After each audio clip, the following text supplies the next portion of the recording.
Very good morning. ಎಲ್ಲರಿಗೂ ಬೆಳಗಿನ ಶುಭೋದಯ. Class 5 day 28 date 4/1/2021 day Monday. So everyone wish you very happy new year. ಹೊಸ ವರ್ಷದ ಶುಭಾಶಯಗಳು. ಸೊ ಎಲ್ಲ ನ್ಯೂ ಇಯರ್ ಚೆನ್ನಾಗಿ ಸೆಲೆಬ್ರೇಟ್ ಮಾಡಿದ್ದೀರಲ್ವಾ? ಸರಿ, ಹಾಗಾದರೆ ಪಾಠದ ಕಡೆ ಬರೋಣ. ಸೊ ನಿಮ್ಮೆಲ್ಲರಿಗೂ ಗೊತ್ತು, ಕನ್ನಡ ಎಲಿಕ್ಯೂಷನ್ ಪೋಯಮ್ಸ್ ಆಲ್ರೆಡಿ ಎಲ್ಲರಿಗೂ ತಲುಪಿದೆ. ಸೊ ಎಲಿಕ್ಯೂಷನ್ ಪೋಯಮ್ಸ್ ನೀವು ರೆಕಾರ್ಡ್ ಮಾಡಿ ಕಳಿಸ್ಬೇಕಾಗಿರೋದು January 6th. ಓಕೆ, ಈಗ ನಿಮ್ಮೆಲ್ಲರಿಗೂ ಅನುಕೂಲ ಆಗಲಿ ಅಂತ ಹೇಳಿ ಎಲ್ಲ 4 ಹೌಸ್ ಪೋಯಮ್ಸ್ನ ಈಗ ಒಂದ್ಸಲ ಓದ್ತೀನಿ. ಯಾವ ರೀತಿ ಓದಬೇಕು ಅಂತ ನೋಡ್ಕೊಳ್ಳಿ. Okay, first one Rodrigues house. ಪದ್ಯದ ಹೆಸರು ಅಗಣಿತ ತಾರಾ ಗಣಗಳ ನಡುವೆ. ಅಗಣಿತ ತಾರಾ ಗಣಗಳ ನಡುವೆ ನಿನ್ನನೆ ಮೆಚ್ಚಿದೆ ನಾನು. ನನ್ನೀ ಜೀವನ ಸಮುದ್ರ ಯಾನಕ್ಕೆ ಚಿರ ಧ್ರುವ ತಾರೆಯು ನೀನು. ಇಲ್ಲದ ಸಲ್ಲದ ತೀರಗಳೆಡೆಗೆ ಹೊರಡುತ್ತಾ ಬಳಲಿದರೇನು. ದಿಟ್ಟಿಯು ನಿನ್ನೊಳು ನೆಟ್ಟರೆ ತಾನು ತೀರವ ಸೇರೆನೆ ನಾನು. ಅಗಣಿತ ತಾರಾ ಗಣಗಳ ನಡುವೆ ಚಂಚಲವಾಗಿಹ ತಾರಕೆಗಳಲ್ಲಿ ನಿಶ್ಚಲನೆಂದರೆ ನೀನೇ. ಮಿಂಚಿ ಮಿನುಗುತಿಹ ನಶ್ವರದೆದೆಯಲಿ ಶಾಶ್ವತನೆಂದರೆ ನೀನೇ. ಅಗಣಿತ ತಾರಾ ಗಣಗಳ ನಡುವೆ. ಈ ಪದ್ಯವನ್ನು ಬರೆದವರು ಕುವೆಂಪು. Corbett house. ಪದ್ಯ ಮೆರೆಯಬೇಡವೋ ಮನುಜ. ಮೆರೆಯಬೇಡವೋ ಮನುಜ ಅಂತರಾಳದ ಅಂಕೆ ಮೀರಿ. ಕೊಂಕು ಬೀರಿದೆ ಸುಂಕ ಕಾದಿದೆ. ನೀತಿ ಮೀರದೆ ನೀನು ಭ್ರಾಂತಿ ಕಾಣದೆ. ಹಾದಿ ಸಾಗಯ್ಯ ಮುಂದೆ ಬಿಂಕ ಮಾಡದೆ. ಡಂಭಾಚಾರವು ಏಕೋ ಏಕೋ ತುಂಬ ತೋರಿಕೆ ಏಕೋ ಏಕೋ. ಸಹಜವಾಗಿ ಬಾಳಿ ಬದುಕಯ್ಯ. ಮೆರೆಯಬೇಡವೋ ಮನುಜ. ಡೌಲು ತೋರದೆ ಎಂದು ಕೇಡು ಹೊಂಚದೆ. ಪ್ರೀತಿ ಕಾಣಯ್ಯ ಬಂಧು ದ್ವೇಷ ಕಾರದೆ. ಪೊಳ್ಳು ಜಂಭವು ಸಾಕೋ ಸಾಕೋ. ಸುಳ್ಳು ವಂಚನೆ ಸಾಕೋ ಸಾಕೋ. ಸ್ನೇಹದಿಂದ ಲೋಕ ನೋಡಯ್ಯ. ಮೆರೆಯಬೇಡವೋ ಮನುಜ. ಈ ಪದ್ಯವನ್ನು ಬರೆದವರು ಪ್ರೊಫೆಸರ್ ದೊಡ್ಡರಂಗೇಗೌಡ. ನೆಕ್ಸ್ಟ್ ಗಿಡ್ನಿ ಹೌಸ್. ಪದ್ಯ 100 ದೇವರನೆಲ್ಲ. 100 ದೇವರನೆಲ್ಲ ನೂಕಾಚೆ ದೂರ. ಭಾರತಾಂಬೆಯೇ ದೇವಿ ನಮಗಿಂದು ಪೂಜಿಸುವ ಬಾರ ಬಾರ. ಶತಮಾನಗಳು ಬರಿಯ ಜಡಶಿಲೆಯ ಪೂಜಿಸಾಯ್ತು, ಹಾವುಗಳಿಗೆ ಹಾಲೆರೆದು ಪೋಷಿಸಾಯ್ತು. ಬಿಸಿಲು ಮಳೆ ಗಾಳಿ ಬೆಂಕಿಯನ್ನೆಲ್ಲ ಬೇಡಿಯಾಯ್ತು. ದಾಸರನ್ನು ಪೂಜಿಸಿಯೇ ದಾಸ್ಯವಾಯಿತು. ಗುಡಿಯೊಳಗೆ ಕಣ್ಮುಚ್ಚಿ ಬೆಚ್ಚಗಿರುವರನ್ನೆಲ್ಲ ಭಕ್ತ ರಕ್ತವ ಹೀರಿ ಕೊಬ್ಬಿಹರನೆಲ್ಲ. ಘಂಟೆ ಜಾಗಟೆಗಳಿಂ ಬಡಿದು ಕುತ್ತಿಗೆ ಹಿಡಿದು ಕಡಲಡಿಗೆ ತಳ್ಳಿರೈ ಶಂಖದಿಂ ನುಡಿದು. ಸತ್ತ ಕಾಲ್ಗಳ ಮುಂದೆ ಸತ್ತ ಕಲ್ಗಳ ಮುಂದೆ ಅತ್ತು ಕರೆದುದು ಸಾಕು. ಜೀವದಾತೆಯನಾದು ಒಂದು ನಿಮಿಷ. ಓಕೆ. ಜೀವದಾತೆಯನಿಂದು ಕೂಗಬೇಕು ಶಿಲೆಯ ಮೂರ್ತಿಗೆ ನೇಯ್ದ ಕಲೆಯ ಬಲೆಯನು ಒಯ್ದು. ಚಳಿಯು ಮಳೆಯಲಿ ನವೆವ ತಾಯ್ಗೆ ಹಾಕು. ಈ ಪದ್ಯವನ್ನ ಬರೆದವರು ಕುವೆಂಪು. ನೆಕ್ಸ್ಟ್, ಡೆಮೆಲೋ ಹೌಸ್ ಮೊದಲು ಮಾನವನಾಗು ಪದ್ಯದ ಹೆಸರು. ಪದ್ಯ: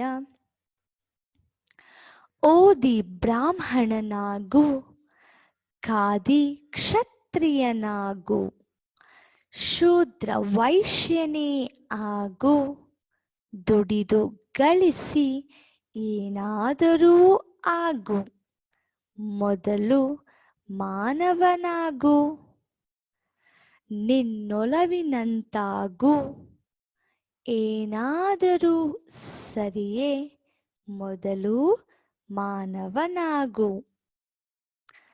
ಹಿಂದೂ ಮುಸ್ಲಿಮನಾಗು, ಬೌದ್ಧ ಕ್ರೈಸ್ತನೇ ಆಗು, ಚಾರ್ವಾಕನೇ ಆಗು, ಭೋಗ ಬಯಸಿ ಏನಾದರೂ ಆಗು, ಮೊದಲು ಮಾನವನಾಗು. ಹಾರೈಸಿದಂತಾಗು, ಏನಾದರೂ ಸರಿಯೇ, ಮೊದಲು ಮಾನವನಾಗು. ರಾಜಕಾರಣಿಯಾರು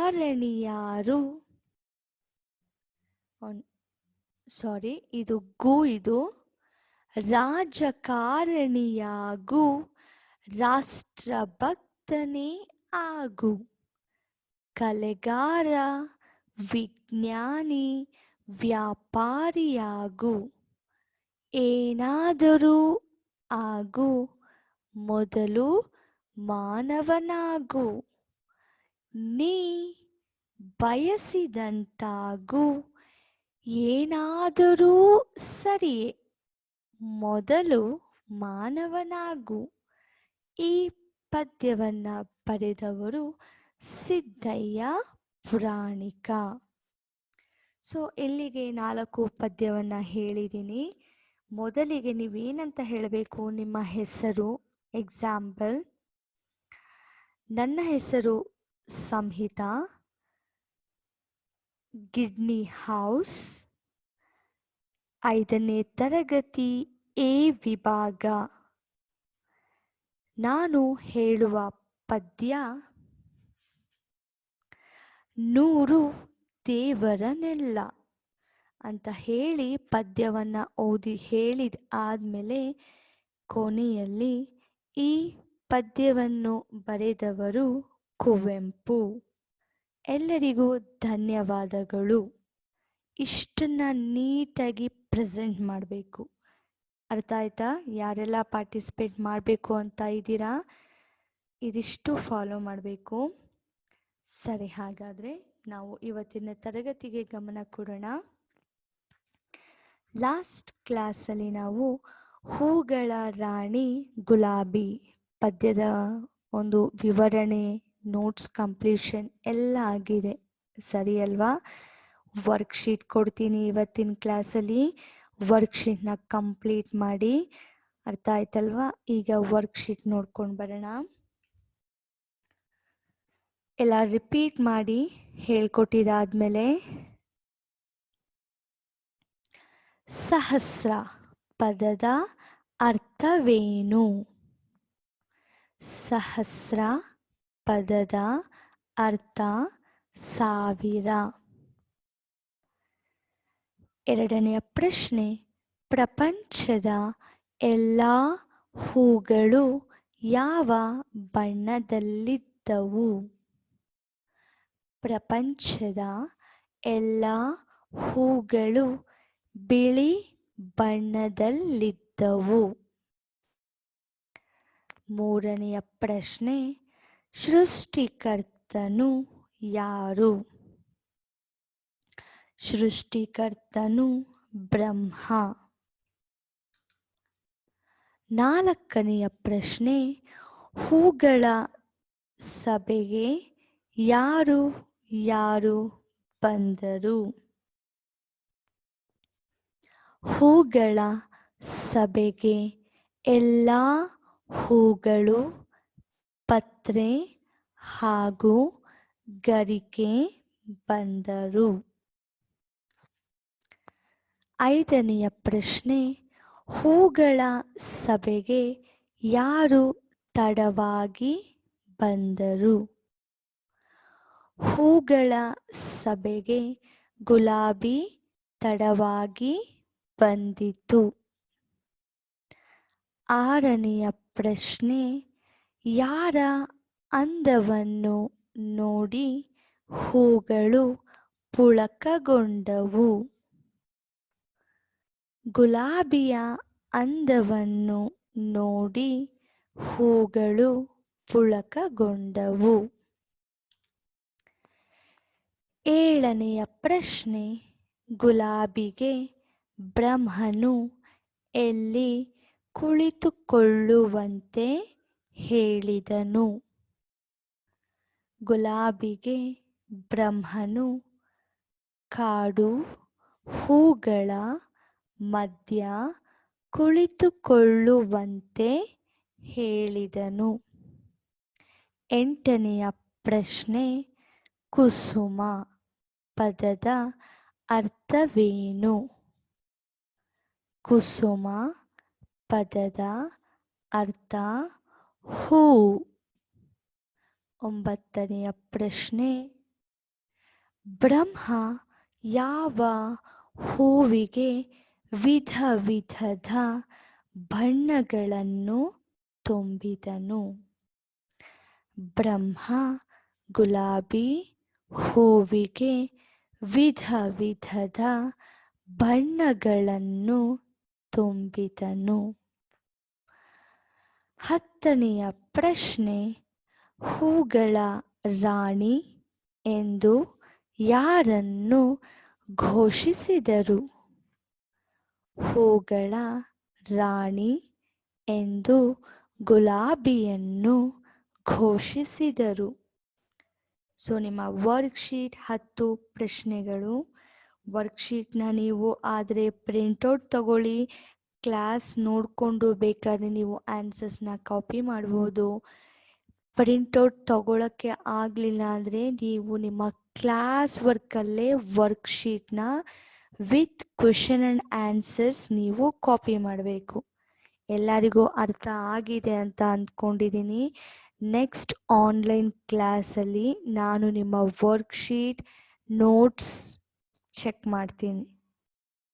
ಹೇಳಿದ್ದನ್ನು ನೆನಪಲ್ಲಿಟ್ಕೊಂಡು ನೀಟಾಗಿ ಕೊಟ್ಟಿರೋ ಕೆಲಸನ ಕಂಪ್ಲೀಟ್ ಮಾಡಿ. ಓಕೆ, ಇವತ್ತು ನಿಮಗೆ ಗ್ರಾಮರ್ ಟಾಪಿಕ್ ಅಂದರೆ ವ್ಯಾಕರಣ ಸೊ ವ್ಯಾಕರಣ ತುಂಬಾನೇ ಇಂಪಾರ್ಟೆಂಟ್. ಅದರಲ್ಲಿ ಇವತ್ತು ನಾವು ತಗೊಂಡಿರುವಂತಹ ಟಾಪಿಕ್ ವಿಭಕ್ತಿ ಪ್ರತ್ಯಯ. ಏನು ವಿಭಕ್ತಿ ಪ್ರತ್ಯಯ ಅಂದರೆ ಏನು, ಅದರ ಯೂಸಸ್ ಏನು, ಅದರ ಇಂಪಾರ್ಟೆನ್ಸ್ ಏನು ಅಂತ ನಾವು ಇವತ್ತಿನ ಕ್ಲಾಸಲ್ಲಿ ನೋಡೋಣ. ಸೊ ಇದರ ಒಂದು ವಿಭಕ್ತಿ ಪ್ರತ್ಯಯದ ಒಂದು ಬ್ಯೂಟಿಫುಲ್ ವಿಡಿಯೋ ಪ್ಲೇ ಆಗುತ್ತೆ. ಗಮನ ಇಟ್ಟು ನಿಧಾನವಾಗಿ ಕೇಳಿಸ್ಕೊಳ್ಳಿ. ಅಟ್ಲೀಸ್ಟ್ ಈ ಕ್ಲಾಸ್ನ 2 to 3 ಟೈಮ್ಸ್ ಆದರೂ ನೀವು ಕೇಳಲೇಬೇಕು. ಅಷ್ಟೇ ಅಲ್ಲ, ಈ ವಿಭಕ್ತಿ ಪ್ರತ್ಯಯಗಳನ್ನು ನೀವು ಬೈ ಹ್ಯಾಟ್ ಮಾಡಬೇಕು. ಓಕೆ,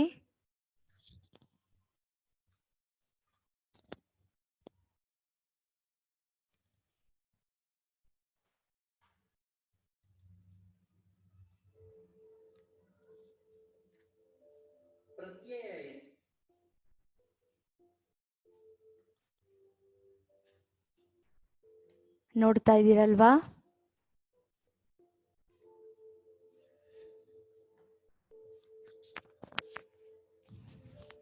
ಪ್ರತ್ಯಯ ಎಂದರೆ ಸಂಸ್ಕೃತದಲ್ಲಿ ಒಂದು ಪದದ ಕೊನೆಗೆ ಸೇರುವ ಕೆಲವು ಅಕ್ಷರಗಳ ಗುಂಪುಗಳು.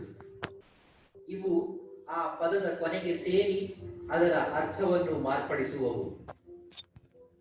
ಅದನ್ನೇ ನಾವು ಪ್ರತ್ಯಯ ಎಂದು ಕರೆಯುತ್ತೇವೆ. ಪ್ರತ್ಯಯ ಎಂದರೆ ಒಂದು ಪದಗಳ ಕೊನೆಗೆ, ಒಂದು ಪದದ ಜೊತೆಗೆ ಒಂದಷ್ಟು ಅಕ್ಷರಗಳ ಗುಂಪು ಸೇರುವಂತಹದನ್ನೇ ಪ್ರತ್ಯಯ ಎಂದು ಕರೆಯುತ್ತೇವೆ. ಉದಾಹರಣೆಗಳ ಮೂಲಕ ನಾವೀಗ ತಿಳಿಯೋಣ. ಎಕ್ಸಾಂಪಲ್ಸ್ ನೋಡಿ. ಹಾಗೆ ಉದಾಹರಣೆಯಾಗಿ ಇಲ್ಲಿ ತೇ ಪ್ರತ್ಯಯವನ್ನ ನೀಡಲಾಗಿದೆ. ಸಮಾನ ಅನ್ನುವಂತಹ ಪದಕ್ಕೆ ತೇ ಪ್ರತ್ಯಯವು ಸೇರಿ ಸಮಾನತೆಯಾಗಿದೆ. ಹಾಗೆಯೇ ಮಾನವೀಯ ಅನ್ನುವಂತಹ ಪದಕ್ಕೆ ತೇ ಪ್ರತ್ಯಯವು ಸೇರಿ ಮಾನವೀಯತೆಯಾಗಿದೆ.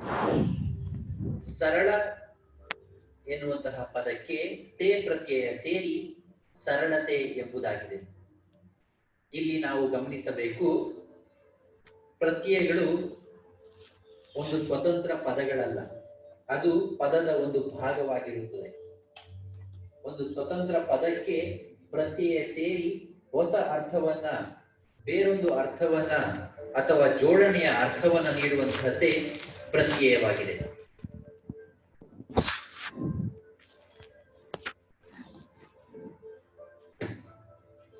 ವಿಭಕ್ತಿ ಪ್ರತ್ಯಯಗಳು ಎಂದರೇನು?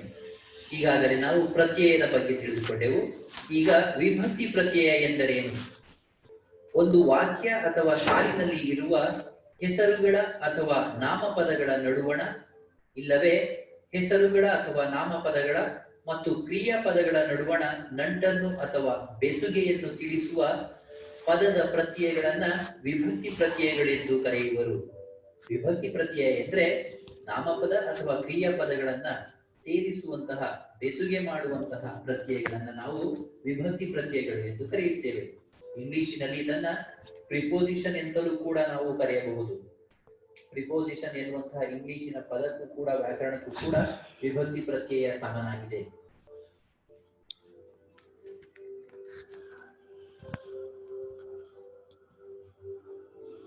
ವಿಭಕ್ತಿ ಎಂದರೆ ಪ್ರತ್ಯಯವನ್ನ ಹೆಸರಿಸುವಂತಹದನ್ನೇ ನಾವು ವಿಭಕ್ತಿ ಎಂದು ಕರೆಯುತ್ತೇವೆ.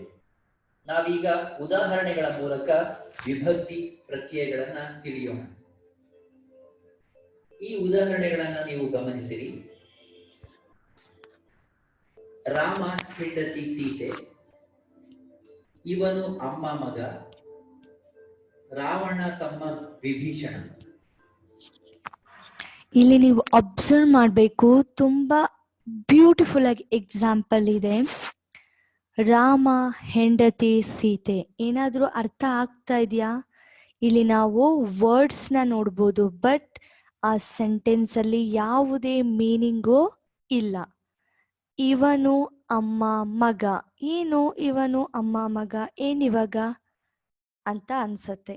ಸೊ ಅಲ್ಲಿ ಯಾವುದೇ ಅರ್ಥ ಅನ್ನೋದು ನಮಗೆ ಸಿಗ್ತಾ ಇಲ್ಲ. ಗೊತ್ತಾಯ್ತಲ್ವಾ? ಈಗ ಈ ವಾಕ್ಯಗಳಿಗೆ ನಾವು ಪ್ರತ್ಯಯಗಳನ್ನ ಸೇರಿಸಿ ಹೇಳಿದಾಗ ಆ ಒಂದು ವಾಕ್ಯಕ್ಕೆ ಅದರ ಅರ್ಥ ಸಿಗತ್ತೆ. ಗಮನಿಸಿ. ಈ ವಾಕ್ಯಗಳನ್ನು ನಾವು ಗಮನಿಸಿದಾಗ ಏನೋ ಒಂದು ರೀತಿಯಾದಂತಹ ಅರ್ಥ ವ್ಯತ್ಯಾಸ ಕಂಡು ಬರುತ್ತೆ, ಅರ್ಥಕ್ಕೆ ನಿಲುಕದಂತಹ ವಾಕ್ಯಗಳಾಗಿವೆ. ಈ ವಾಕ್ಯಗಳಿಗೆ ನಾವು ನಾ ಎನ್ನುವಂತಹ ಪ್ರತ್ಯಯವನ್ನ ಸೇರಿಸಿದರೆ ವಾಕ್ಯವು ಅರ್ಥೈಸುತ್ತದೆ. ಈಗ ನೋಡೋಣ. ರಾಮನ ಹೆಂಡತಿ ಸೀತೆ. ರಾಮ ಹೆಂಡತಿ ಸೀತೆ ಅನ್ನುವಂಥದ್ದು ನಾಮಪದಗಳಾಗಿದ್ದು, ಈಗ ರಾಮನ ಹೆಂಡತಿ ಸೀತೆ ಎಂದಾಗ ಇಲ್ಲಿ ಯಾರ ಹೆಂಡತಿ ಎನ್ನುವಂತಹದನ್ನ ಇಲ್ಲಿ ತಿಳಿಸ್ತಾ ಇದೆ, ಸಂಬಂಧವನ್ನ ಸೂಚಿಸ್ತಾ ಇದೆ. ಇವನು ಅಮ್ಮ ಮಗ, ಇವನು ಅಮ್ಮನ ಮಗ. ಇಲ್ಲಿ ಅಮ್ಮನಿಗೆ ನಾ ಪ್ರತ್ಯಯ ಬಳಸಿದಾಗ ವಾಕ್ಯವು ಪರಿಪೂರ್ಣವಾಗುತ್ತದೆ. ರಾವಣ ತಮ್ಮ ವಿಭೀಷಣ. ರಾವಣನ ತಮ್ಮ ವಿಭೀಷಣ. ಇಲ್ಲಿ ನಾ ಪ್ರತ್ಯಯ ಬಳಸಿದ್ರೆ ಮಾತ್ರವೇ ಅರ್ಥ ಪೂರೈಕೆಯಾಗುತ್ತದೆ, ಅರ್ಥ ಪೂರ್ಣವಾಗುತ್ತದೆ. ಆದ್ದರಿಂದ ವಿಭಕ್ತಿ ಪ್ರತ್ಯಯಗಳು ವಾಕ್ಯವನ್ನ ಅರ್ಥೈಸುವುದಕ್ಕೆ ಹಾಗೂ ಸಂಬಂಧವನ್ನ ಸೂಚಿಸುವುದಕ್ಕೆ ಮುಖ್ಯವಾದಂತಹ ಪಾತ್ರವನ್ನ ವಹಿಸುತ್ತವೆ. ಇದನ್ನ ನಾವು ಗಮನದಲ್ಲಿ ಇಟ್ಕೋಬೇಕು.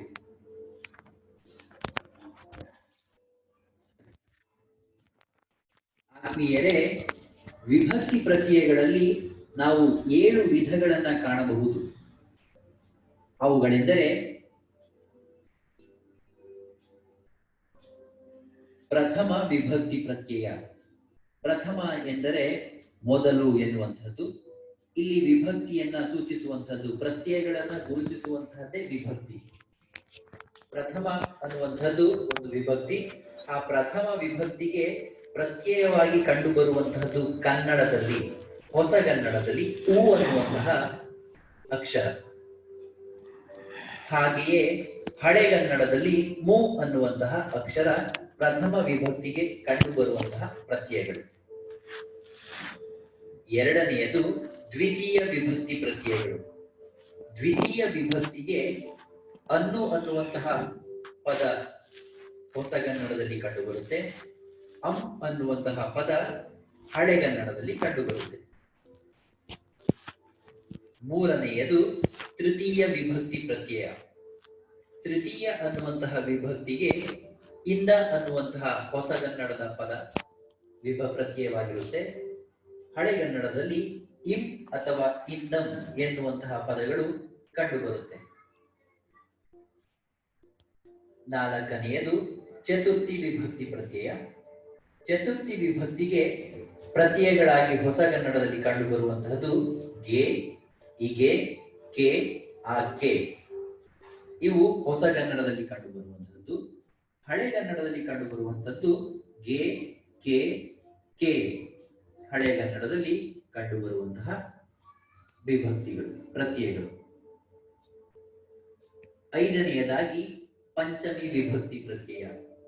ಪಂಚಮಿ ಎನ್ನುವಂತಹ ವಿಭಕ್ತಿಗೆ ಹೊಸಗನ್ನಡದಲ್ಲಿ ಕಂಡುಬರುವಂತಹ ಪ್ರತ್ಯಯ ಎಂದರೆ ದೆಸೆಯಿಂದ. ಹಾಗೆಯೇ ಹಳೆಗನ್ನಡದಲ್ಲಿ ಕಂಡುಬರುವಂತಹ ಪ್ರತ್ಯಯ ಎಂದರೆ ಅತ್ತಣಿ. ಆರನೆಯದು ಷಷ್ಠಿ ವಿಭಕ್ತಿ ಪ್ರತ್ಯಯ. ಷಷ್ಠಿ ವಿಭಕ್ತಿಗೆ ಹೊಸಗನ್ನಡದಲ್ಲಿ ಆ ಅನ್ನುವಂತಹ ಪ್ರತ್ಯಯ ಕಂಡುಬರುತ್ತೆ. ಹಳೆಗನ್ನಡದಲ್ಲೂ ಕೂಡ ಆ ಅನ್ನುವಂತಹ ಪ್ರತ್ಯಯವೇ ಕಂಡುಬರುತ್ತದೆ.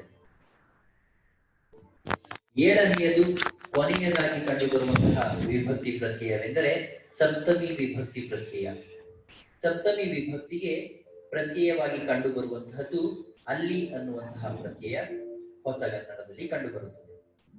ಒಳ್ ಅನ್ನುವಂತಹದ್ದು ಹಳೆಗನ್ನಡದಲ್ಲಿ ಕಂಡುಬರುವಂತಹ ಸಪ್ತಮಿ ವಿಭಕ್ತಿಗೆ ಪ್ರತ್ಯಯವಾಗಿದೆ.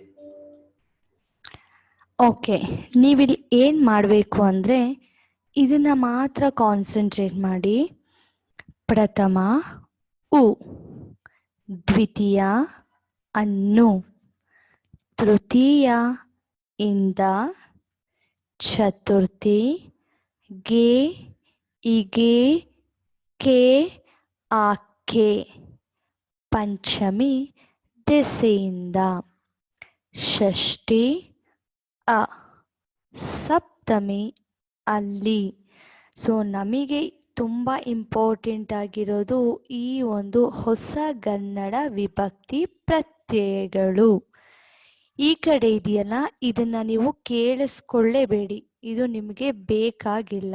ಅರ್ಥ ಆಯ್ತಲ್ವಾ? ಸೊ ಇದನ್ನ ನೀವೇನ್ ಮಾಡಬೇಕು, ಬೈ ಹ್ಯಾಟ್ ಮಾಡಬೇಕು. ಯಾವುದನ್ನ ಕೇಳಿದ್ರು ನೀವು ಟಕ್ ಟಕ್ ಅಂತ ಹೇಳಬೇಕು. ತೃತೀಯ ಇಂದ, ಷಷ್ಠಿ ಅ, ದ್ವಿತೀಯ ಅನ್ನು, ಪ್ರಥಮ ಓ, ಸಪ್ತಮಿ ಅಲ್ಲಿ. ಸೊ ಈ ಥರ ನೀವು ಈ ಪ್ರತ್ಯಯಗಳನ್ನು ನೀವು ಬೈ ಹ್ಯಾಟ್ ಮಾಡ್ಕೋಬೇಕು.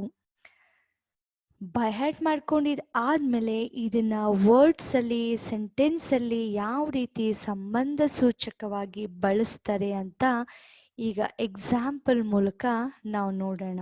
ಆಗ ಗೊತ್ತಾಗುತ್ತೆ ನಮಗೆ ಈ ಪ್ರತ್ಯಯಗಳ ಇಂಪಾರ್ಟೆನ್ಸ್ ಏನು ಅಂತ. ಆತ್ಮೀಯರೇ, ನಾವಿಲ್ಲಿ ಗಮನಿಸಬೇಕು, ವಿಭಕ್ತಿ ಪ್ರತ್ಯಯಗಳನ್ನ ನೆನಪಿನಲ್ಲಿ ಇಟ್ಕೋಬೇಕು ಅಂತ ಹೇಳಿದ್ರೆ 1, 2, 3, 4, 5, 6, 7 ಅನ್ನುವಂಥದ್ದು ನಮ್ಮ ಕನ್ನಡ ಪದಗಳು. ಅದೇ ಸಂಸ್ಕೃತದಲ್ಲಿ ಪ್ರಥಮ, ದ್ವಿತೀಯ, ತೃತೀಯ, ಚತುರ್ಥಿ, ಪಂಚಮಿ, ಷಷ್ಠಿ, ಸಪ್ತಮಿ ಅನ್ನುವಂತಹ ಪದಗಳ ಬಳಕೆಯನ್ನ ವಿಭಕ್ತಿಯನ್ನ ಹೆಸರಿಸುವುದಕ್ಕೆ ಬಳಸಿದ್ದಾರೆ. ಪ್ರಥಮ ವಿಭಕ್ತಿಗೆ ಪ್ರತ್ಯಯಗಳು ಉ ಅಥವಾ ಮು. ದ್ವಿತೀಯ ವಿಭಕ್ತಿಯ ಪ್ರತ್ಯಯಗಳು ಅನ್, ಅನ್ನು ಅಥವಾ ಅಂ. ತೃತೀಯ ವಿಭಕ್ತಿ ಪ್ರತ್ಯಯಗಳು ಇಂದ, ಇಂ, ಇಂದಂ. ಚತುರ್ಥಿ ವಿಭಕ್ತಿಗೆ ಪ್ರತ್ಯಯಗಳು ಗೆ, ಇಗೆ, ಕೆ, ಆಕೆ, ಗೆ, ಕೆ, ಕೆ. ಪಂಚಮಿ ವಿಭಕ್ತಿ ಪ್ರತ್ಯಯಗಳು ದೆಸೆಯಿಂದ, ಅತ್ತಣಿ. ಷಷ್ಠಿಗೆ ಪ್ರತ್ಯಯಗಳು ಆ, ಆ. ಸಪ್ತಮಿಗೆ ಕಂಡುಬರುವಂತಹ ವಿಭಕ್ತಿಯ ಪ್ರತ್ಯಯಗಳು ಅಲ್ಲಿ, ಒಳ್ಳು. ಇವು ವಿಭಕ್ತಿ ಪ್ರತ್ಯಯಗಳಲ್ಲಿ ಕಂಡುಬರುವಂತಹ 7 ಪ್ರಕಾರಗಳು ಅಥವಾ ವಿಧಗಳು. ನಾವೀಗ ಉದಾಹರಣೆಗಳ ಮೂಲಕ ಮೊದಲು ಹೊಸಗನ್ನಡದಲ್ಲಿ ಕಂಡುಬರುವಂತಹ ವಿಭಕ್ತಿ ಪ್ರತ್ಯಯಗಳನ್ನ ಉದಾಹರಣೆಯ ಮೂಲಕ ತಿಳಿದುಕೊಳ್ಳೋಣ.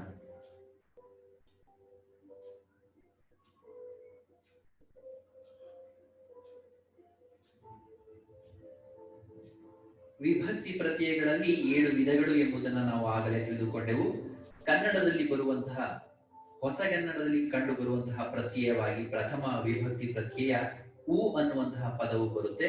ಅದನ್ನ ಉದಾಹರಣೆಯಾಗಿ ನೋಡುವುದಾದರೆ ರಾಮನು. ರಾಮನು ಕಾಡಿಗೆ ಹೋದನು. ಇಲ್ಲಿ ರಾಮನು ಅನ್ನುವಂತಹ ಪದದಲ್ಲಿ ಪ್ರಥಮ ವಿಭಕ್ತಿ ಉ ಅನ್ನುವಂತಹ ಪ್ರತ್ಯಯದ ಜೊತೆಗೆ ಸೇರಿದೆ. ರಾಮನು ಅನ್ನುವಂಥದ್ದು ಪ್ರಥಮ ವಿಭಕ್ತಿ ಪ್ರತ್ಯಯಕ್ಕೆ ಉದಾಹರಣೆಯಾಗಿದೆ. ಇಲ್ಲಿ ನೀವು ಗಮನಿಸಬೇಕು, ಪ್ರಥಮ ಉ. ಈ ವರ್ಡ್ನ ನಾವು ಪ್ರನೌನ್ಸ್ ಮಾಡಿದಾಗ ರಾಮ ಸೌಂಡ್ ಏನು ಬಂತು, ಆ ಬಂತು ಎಂಡಲ್ಲಿ. ರಾಮ ಅನ್ನುವಂತಹ ನಾಮಪದಕ್ಕೆ ಪ್ರಥಮ ವಿಭಕ್ತಿ ಉ ಅನ್ನ ನಾವು ಸೇರಿಸಿದಾಗ ಏನಾಗತ್ತೆ, ರಾಮನು. ನೀವು ಹೇಳ್ಬೋದು, ಮ್ಯಾಮ್ ಪ್ರಥಮ ವಿಭಕ್ತಿ ಉ ಅಂತ ಹೇಳ್ತೀರಾ, ಇಲ್ಲಿ ಉ ಕಾಣಿಸ್ತಾ ಇಲ್ವಲ್ಲ ಅಂತ ನೀವು ಕೇಳ್ಬೋದು. ಕರೆಕ್ಟಾಗಿ ಪ್ರನೌನ್ಸ್ ಮಾಡಿ, the end of the sound ಏನು ಬರುತ್ತೆ ನೋಡಿ, ರಾ ಮ ನು, ನು ಊ ಕೇಳಿಸ್ತಾ ಇದೆಯಾ? ಊ ಅನ್ನೋ ಒಂದು ಸೌಂಡ್ ಬರ್ತಾ ಇದೆ. ಅರ್ಥ ಆಯ್ತಾ?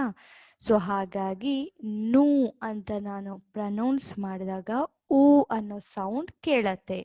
ಹಾಗಾಗಿ ಪ್ರಥಮ ವಿಭಕ್ತಿ ಪ್ರತ್ಯಯ ಉ.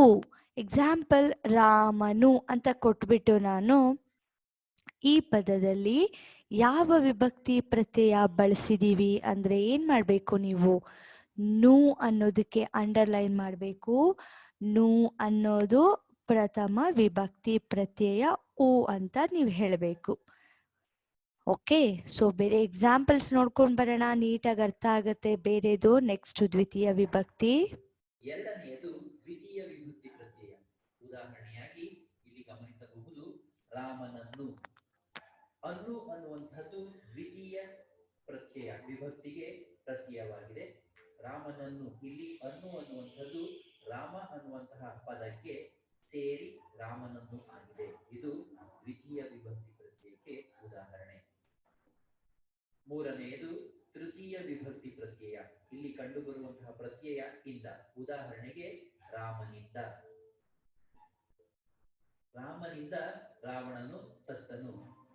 ರಾಮನಿಂದ, ಇಲ್ಲಿ ಇಂದ ಅನ್ನುವಂತಹ ತೃತೀಯ ವಿಭಕ್ತಿ ಪ್ರತ್ಯಯದ ಪ್ರತ್ಯಯ ಕಂಡು ಬಂದಿರುವಂತದ್ದು. ಇದು ತೃತೀಯ ವಿಭಕ್ತಿ ಪ್ರತ್ಯಯಕ್ಕೆ ಉದಾಹರಣೆಯಾಗಿದೆ. ನಾಲ್ಕನೆಯದು ಚತುರ್ಥಿ ವಿಭಕ್ತಿ ಪ್ರತ್ಯಯ. ಚತುರ್ಥಿ ವಿಭಕ್ತಿ ಪ್ರತ್ಯಯದಲ್ಲಿ ಪ್ರತ್ಯಯಗಳು ಗೆ, ಹೀಗೆ ಕೆ, ಆ ಕೆ ಅನ್ನುವಂತಹ ಪದಗಳು ಕಂಡು ಬರುತ್ತೆ ಅನ್ನೋದು, ಪ್ರತ್ಯಯಗಳು ಕಂಡು ಬರುತ್ತೆ ಅನ್ನೋದನ್ನ ನೀವು ತಿಳ್ಕೊಂಡ್ರಿ. ಉದಾಹರಣೆಗೆ ರಾಮನಿಗೆ, ರಾಮನಿಗೆ ಪಟ್ಟಾಭಿಷೇಕವನ್ನು ಮಾಡಿದರು. ಇಲ್ಲಿ ರಾಮ ಅನ್ನುವಂತಹ ಪದಕ್ಕೆ ಹೀಗೆ ಎನ್ನುವಂತಹ ಪ್ರತ್ಯಯ ಸೇರಿ ರಾಮನಿಗೆ ಆಗಿದೆ. ರಾಮನಿಗೆ ಎನ್ನುವಂಥದ್ದು ಚತುರ್ಥಿ ವಿಭಕ್ತಿ ಪ್ರತ್ಯಯಕ್ಕೆ ಉದಾಹರಣೆಯಾಗಿದೆ. ಇದನ್ನ ನಾವು ಗಮನಿಸಬೇಕು. ಐದನೆಯದು ಪಂಚಮಿ ವಿಭಕ್ತಿ ಪ್ರತ್ಯಯ. ಪಂಚಮಿ ವಿಭಕ್ತಿ ಪ್ರತ್ಯಯ ಅಂದ್ರೆ ದೆಸೆಯಿಂದ ಅನ್ನುವಂಥದ್ದು ಅದರ ಪ್ರತ್ಯಯವಾಗಿದೆ. ಇವನಿಂದ ಆಗಿರುವಂಥದ್ದು, ಜೊತೆಗೆ ನಡೆಯುವಂಥದ್ದು. ಉದಾಹರಣೆ ನೋಡುವುದಾದರೆ ರಾಮನ ದೆಸೆಯಿಂದ, ರಾಮನ ದೆಸೆಯಿಂದ ರಾವಣನು ಸತ್ತನು. ರಾಮನಿಂದಲೇ ರಾವಣನು ಸತ್ತನು ಅನ್ನುವಂತಹ ಪದಕ್ಕೆ ನಾವಿಲ್ಲಿ ಪ್ರತ್ಯಯವಾಗಿ ದೆಸೆಯಿಂದ ಅನ್ನುವಂತಹ ಪದವನ್ನ ಬಳಸಿದ್ದೀವಿ. ದೆಸೆಯಿಂದ ಅನ್ನುವಂಥದ್ದು ಪಂಚಮಿ ವಿಭಕ್ತಿಗೆ ಪ್ರತ್ಯಯವಾಗಿದೆ. ಉದಾಹರಣೆ ರಾಮನ ದೆಸೆಯಿಂದ. ಆರನೆಯದು ಷಷ್ಠಿ ವಿಭಕ್ತಿ ಪ್ರತ್ಯಯ. ಷಷ್ಠಿಗೆ ಪ್ರತ್ಯಯವಾಗಿ ಬಂದಿರುವಂಥದ್ದು ಆ. ಉದಾಹರಣೆಯನ್ನು ನೋಡೋದಾದ್ರೆ ರಾಮನ ತಂದೆ ದಶರಥ. ರಾಮ ಅನ್ನುವಂತಹ ಪದಕ್ಕೆ ಪ್ರತ್ಯಯವಾಗಿ ಕಂಡು ಬಂದಿರುವಂಥದ್ದು ಆ. ಈಗ ರಾಮನ ಅನ್ನುವಂತಹ ಪದವನ್ನ ಗುರುತಿಸಬೇಕಾದ್ರೆ ಇದು ಯಾವ ವಿಭಕ್ತಿ ಪ್ರತ್ಯಯ ಎಂದಾಗ ಇದು ಆ ಷಷ್ಠಿ ವಿಭಕ್ತಿ ಪ್ರತ್ಯಯಕ್ಕೆ ಉದಾಹರಣೆಯಾಗಿದೆ. ರಾಮನ ಅನ್ನುವಂಥದ್ದನ್ನ ನಾವು ತಿಳಿಸಬಹುದು. ಕೊನೆಯದಾಗಿ ಸಪ್ತಮಿ ವಿಭಕ್ತಿ ಪ್ರತ್ಯಯ. ಅದಕ್ಕೆ ಪ್ರತ್ಯಯವಾಗಿ ಅಲ್ಲಿ ಅನ್ನುವಂತಹ ಪ್ರತ್ಯಯ ಕಂಡು ಬರುತ್ತದೆ ಸಪ್ತಮಿ ವಿಭಕ್ತಿಗೆ ಎಂಬುದನ್ನು ನಾವು ಆಗಲೇ ತಿಳಿದುಕೊಂಡಿದ್ದೀವಿ. ಉದಾಹರಣೆಯನ್ನು ನೋಡೋದಾದ್ರೆ ರಾಮನಲ್ಲಿ ವಿಭೀಷಣನು ವಿನಂತಿಸಿದನು. ಇಲ್ಲಿ ರಾಮನಲ್ಲಿ ಅನ್ನುವಂಥದ್ದು ಸಪ್ತಮಿ ವಿಭಕ್ತಿ ಪ್ರತ್ಯಯಕ್ಕೆ ಉದಾಹರಣೆಯಾಗಿದೆ. ಅಲ್ಲಿ ಅನ್ನುವಂಥದ್ದು ರಾಮ ಅನ್ನುವಂತಹ ಪದಕ್ಕೆ ಪ್ರತ್ಯಯವಾಗಿ ಸೇರಿ ಸಂಪೂರ್ಣ ವಾಕ್ಯವನ್ನ ನೀಡುತ್ತಿದೆ. ರಾಮನಲ್ಲಿ. ಇದು ಹೊಸಗನ್ನಡ ಪದಗಳ ವಿಭಕ್ತಿ ಪ್ರತ್ಯಯಗಳಿಗೆ ಉದಾಹರಣೆಗಳಾಗಿವೆ. ನಾವೀಗ ಅರ್ಥ ಆಯ್ತಲ್ವಾ? ತುಂಬಾ ಚೆನ್ನಾಗಿದೆ ಇದು. ನೀವೇನ್ ಮಾಡ್ಬೇಕು, ನೀಟಾಗಿ ಈ ಪ್ರತ್ಯಯಗಳನ್ನ ನೀವು ಬೈ ಹ್ಯಾಟ್ ಮಾಡಬೇಕು. ಆಗ ಮಾತ್ರ ನೀವು ಪ್ರತ್ಯಯಗಳನ್ನ ಆನ್ಸರ್ ಮಾಡೋದಕ್ಕೆ ಈಸಿ ಆಗತ್ತೆ. ಏನೂ ಕಲಿದೆ ಏನೂ ಹೇಳಕ್ಕಾಗೋದಿಲ್ಲ. ಸೊ ನಾನು ಆಗ್ಲೇ ಹೇಳದ್ನಲ್ಲ, ನೀಟಾಗಿ ಈ 7 ಪ್ರತ್ಯಯಗಳನ್ನ ಬೈ ಹ್ಯಾಟ್ ಮಾಡ್ಕೊಳ್ಳಿ. ಸೊ ಯಾವ ರೀತಿ ಬರ್ಬೋದು ಎಕ್ಸಾಂಪಲ್ಸು ನೆಕ್ಸ್ಟ್ ನೋಡೋಣ.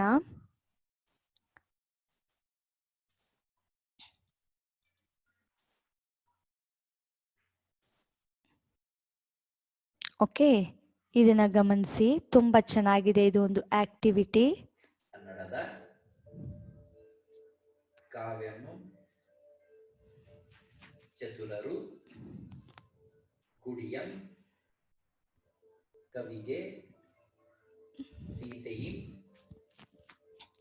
ಧರೆಯೋಳು. ಈ ಪದಗಳನ್ನ ನೀವು ಇಲ್ಲಿ ನೀವು ನೋಡ್ಬೋದು. ಈ ಕೆಳಗಿನವುಗಳ ಪ್ರತ್ಯಯ ಗುರುತಿಸಿ ವಿಭಕ್ತಿ ಹೆಸರಿಸಿ. ಇಲ್ಲಿ ಕಾವ್ಯಂ, ಗುಡಿಯಂ, ಸೀತೆಯಂ, ಧರೆಯೋಳ್ ಅದು ಸಂಸ್ಕೃತ ಪದ, ಅದನ್ನ ಬಿಟ್ಬಿಡಿ. ಓಕೆ, ಹೇಳಿ. ಕನ್ನಡದ, ಇದು ಯಾವ ಪ್ರತ್ಯಯ? ಕನ್ನಡದ. ದ ಆ ಗೊತ್ತಾಗ್ತಾ ಇದೆಯಾ? ನೆಕ್ಸ್ಟ್ ಚತುರರು, ಸೌಂಡ್ ಏನ್ ಬರುತ್ತೆ? ಊ ರು ಊ. ನೆಕ್ಸ್ಟ್ ಕವಿಗೆ ಗೆ. ಹಾಗಾದ್ರೆ ಪ್ರತ್ಯಯ ಯಾವುದು ಅಂತ ಗುರುತಿಸಿದ್ರಲ್ವಾ? ಹಾಗಾದ್ರೆ ಅದು ಯಾವ ಪ್ರತ್ಯಯ ಅಂತ ನೀವು ಹೇಳಬೇಕು. ಹೇಳಬೇಕಾದ್ರೆ ಏನ್ ಮಾಡಬೇಕು? ಬೈ ಹ್ಯಾಟ್ ಮಾಡ್ಕೋಬೇಕು. ಆಗ ಮಾತ್ರ ಆನ್ಸರ್ ಮಾಡಕ್ಕೆ ಸಾಧ್ಯ. ನೋಡೋಣ ಬನ್ನಿ. ಪ್ರತ್ಯಯ ಹಾಗೂ ವಿಭಕ್ತಿಯನ್ನ ಗುರುತಿಸಿ ಹೆಸರಿಸಬೇಕು. ಕನ್ನಡದ, ಇಲ್ಲಿ ಯಾವ ವಿಭಕ್ತಿ ಬಂದಿದೆ? ಆ ವಿಭಕ್ತಿ ಬಂದಿದೆ. ಇದು ಷಷ್ಠಿ ವಿಭಕ್ತಿ ಪ್ರತ್ಯಯಕ್ಕೆ ಉದಾಹರಣೆಯಾಗಿದೆ. ಕಾವ್ಯಮಂ, ಇಲ್ಲಿ ಯಾವ ವಿಭಕ್ತಿ ಬಂದಿದೆ? ಮು ಅನ್ನುವಂತಹ ವಿಭಕ್ತಿ ಕಂಡು ಬಂದಿದೆ. ಇದು ಪ್ರಥಮ ವಿಭಕ್ತಿ ಪ್ರತ್ಯಯಕ್ಕೆ ಉದಾಹರಣೆಯಾಗಿದೆ. ಇದು ಹಳೆಗನ್ನಡ ಪದ. ಚತುರರು, ಇಲ್ಲಿ ಉ ಅನ್ನುವಂತಹ ವಿಭಕ್ತಿ ಪ್ರತ್ಯಯ ವಿಭಕ್ತಿ ಬಂದಿದೆ. ಇದು ಪ್ರಥಮ ವಿಭಕ್ತಿ ಪ್ರತ್ಯಯಕ್ಕೆ ಉದಾಹರಣೆಯಾಗಿದೆ. ಗುಡಿಯಂ, ಇಲ್ಲಿ ಅಂ ಅನ್ನುವಂತಹ ವಿಭಕ್ತಿ ಬಂದಿದೆ. ಇದು ದ್ವಿತೀಯ ವಿಭಕ್ತಿ ಪ್ರತ್ಯಯಕ್ಕೆ ಉದಾಹರಣೆಯಾಗಿದೆ.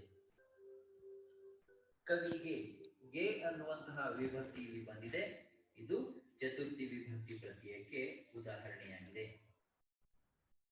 ಸೀತೆಯಿಂ, ಇಂ ಅನ್ನುವಂತಹ ವಿಭಕ್ತಿ ಪ್ರತ್ಯಯ ಬಂದಿದೆ. ಇದು ತೃತೀಯ ವಿಭಕ್ತಿ ಪ್ರತ್ಯಯವಾಗಿದೆ. ಧರೆಯೋಳು, ಒಳ್ ಅನ್ನುವಂತಹ ವಿಭಕ್ತಿ ಪ್ರತ್ಯಯ ಬಂದಿದೆ. ಇದು ಹಳೆಗನ್ನಡ ವಿಭಕ್ತಿ ಪ್ರತ್ಯಯ. ಇದನ್ನ ಗುರುತಿಸಿದಾಗ ಸಪ್ತಮಿ ವಿಭಕ್ತಿ ಪ್ರತ್ಯಯಕ್ಕೆ ಉದಾಹರಣೆಯಾಗಿದೆ. ಒಳ್ ಅನ್ನುವಂಥದ್ದು ಸಪ್ತಮಿ ವಿಭಕ್ತಿ ಪ್ರತ್ಯಯವಾಗಿದೆ. ವಿಭಕ್ತಿ ಪ್ರತ್ಯಯಗಳು ಅರ್ಥ ಆಗಿದೆಯಲ್ವಾ ಇವಾಗ ನಿಮಗೆ? ಸರಿ, ಹಾಗಾದ್ರೆ ಈಗ ಇನ್ನೊಂದು ಆಕ್ಟಿವಿಟಿ, ಚಟುವಟಿಕೆ. ಆಕ್ಟಿವಿಟಿ ಅಂದ್ರೆ ಕನ್ನಡದಲ್ಲಿ ಚಟುವಟಿಕೆ. ಆಲ್ರೆಡಿ ಒಂದು ಆಗಿದೆ ಅಲ್ವಾ ಆಕ್ಟಿವಿಟಿ. ಈಗ ಸೆಕೆಂಡ್ ಆಕ್ಟಿವಿಟಿ. ನಮ್ಮ ಕ್ಲಾಸಲ್ಲಿ ಬರುವ ನಿಮ್ಮ ಹೆಸರನ್ನೇ ತಗೊಂಡಿದ್ದೀನಿ.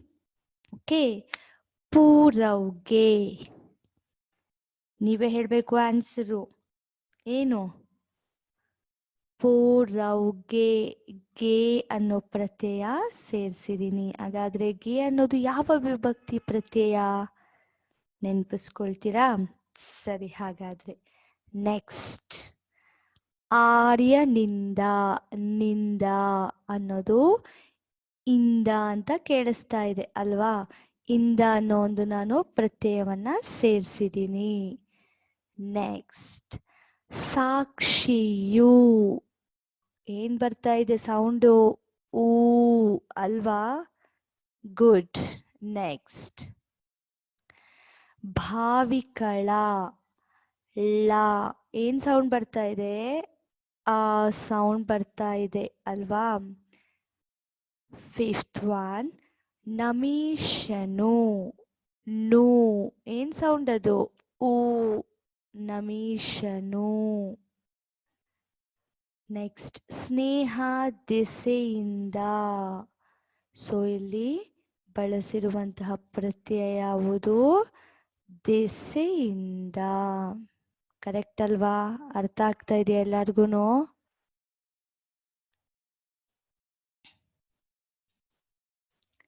ದಿಸೆಯಿಂದ. ನೆಕ್ಸ್ಟ್. ಶಶಾಂಕನನ್ನು. ನನ್ನು. ಏನ್ ಬರ್ತಾ ಇದೆ ಸೌಂಡು? ನ ಪ್ರನೌನ್ಸ್ ಮಾಡಿದಾಗ ಆ ಅನ್ನೋ ಸೌಂಡ್ ಬರ್ತಾ ಇದೆ. ಕರೆಕ್ಟಾ? ನ, ಆ, ನು ಅನ್ನೋ. ಶಶಾಂಕನನ್ನು. ಸರಿ, ಈಗ ಆ ಪದಗಳಲ್ಲಿ ಪ್ರತ್ಯಯಗಳನ್ನ ನಾವು ಗುರುತಿಸಿದ್ವಿ. ಹಾಗಾದ್ರೆ ಅದು ಯಾವ ಪ್ರತ್ಯಯ? ಪ್ರಥಮನ, ದ್ವಿತೀಯನ, ತೃತೀಯನ? ಇದು ಹೇಳಬೇಕು ಅಂದ್ರೆ ಏನ್ ಮಾಡಬೇಕು ನೀವು? ಮೊದಲೇ ಹೇಳಿದ್ದೀನಲ್ವಾ, ಆ ಪ್ರತ್ಯಯಗಳನ್ನ ನೀವು ಬೈ ಹ್ಯಾಟ್ ಮಾಡಬೇಕು. ನಾನು ಹೇಳ. ಪ್ರಥಮ ಉ, ದ್ವಿತೀಯ ಅನ್ನು, ತೃತೀಯ ಇಂದ, ಚತುರ್ಥಿ ಗೆ, ಇಗೆ, ಕೆ, ಆಕೆ, ಪಂಚಮಿ ದಿಸೆಯಿಂದ, ಷಷ್ಠಿ ಆ, ಸಪ್ತಮಿ ಅಲ್ಲಿ. ಸಿಂಪಲ್. ಓಕೆ, ಈಗ ನೋಡೋಣ. ಪೂರವ್ಗೆ. ಗೆ ಅನ್ನೋದು ಚತುರ್ಥಿ ವಿಭಕ್ತಿ. ಓಕೆ. ನೆಕ್ಸ್ಟ್. ಇಂದ. ಇಂದ ಅನ್ನೋದು ಯಾವುದು? ತೃತೀಯ ವಿಭಕ್ತಿ. ನೆಕ್ಸ್ಟ್. ಉ ಅನ್ನೋದು ಪ್ರಥಮ ವಿಭಕ್ತಿ. ಓಕೆ. ನೆಕ್ಸ್ಟ್. ಅ ಅನ್ನೋದು ಷಷ್ಠಿ ವಿಭಕ್ತಿ. ನೆಕ್ಸ್ಟ್. ಉ ಅನ್ನೋದು ಪ್ರಥಮ ವಿಭಕ್ತಿ. ನೆಕ್ಸ್ಟ್. ದೆಸೆಯಿಂದ ಅನ್ನೋದು ಪಂಚಮಿ ವಿಭಕ್ತಿ. ಓಕೆ. ನೆಕ್ಸ್ಟ್. ಅನ್ನು ಅನ್ನೋದು ದ್ವಿತೀಯ ವಿಭಕ್ತಿ. ನೋಡಿದ್ರಾ? ಸೊ ನಾನು ಬೈ ಹ್ಯಾಟ್ ಮಾಡಿರೋದ್ರಿಂದ ನಾನು ಆನ್ಸರ್ ಮಾಡೋದಕ್ಕೆ ಎಷ್ಟು ಈಸಿ ಆಗ್ತಾ ಇದೆ. ಇಲ್ಲ ಅಂದಿದ್ರೆ ನನಗೂ ತುಂಬ ಕಷ್ಟ ಆಗ್ತಾ ಇತ್ತು. ಸೊ ನೀವೇನು ಮಾಡಬೇಕು, ಈ ವಿಭಕ್ತಿ ಪ್ರತ್ಯಯಗಳನ್ನು ಬೈ ಹ್ಯಾಟ್ ಮಾಡ್ಕೊಳ್ಳಿ. ಅದೇ ರೀತಿ ಈ ವಿಭಕ್ತಿ ಪ್ರತ್ಯಯಗಳ ಬಗ್ಗೆ ಒಂದು ವರ್ಕ್ಶೀಟ್ನ ಕೊಟ್ಟಿರ್ತೀನಿ, ಅರ್ಥ ಆಯ್ತಾ?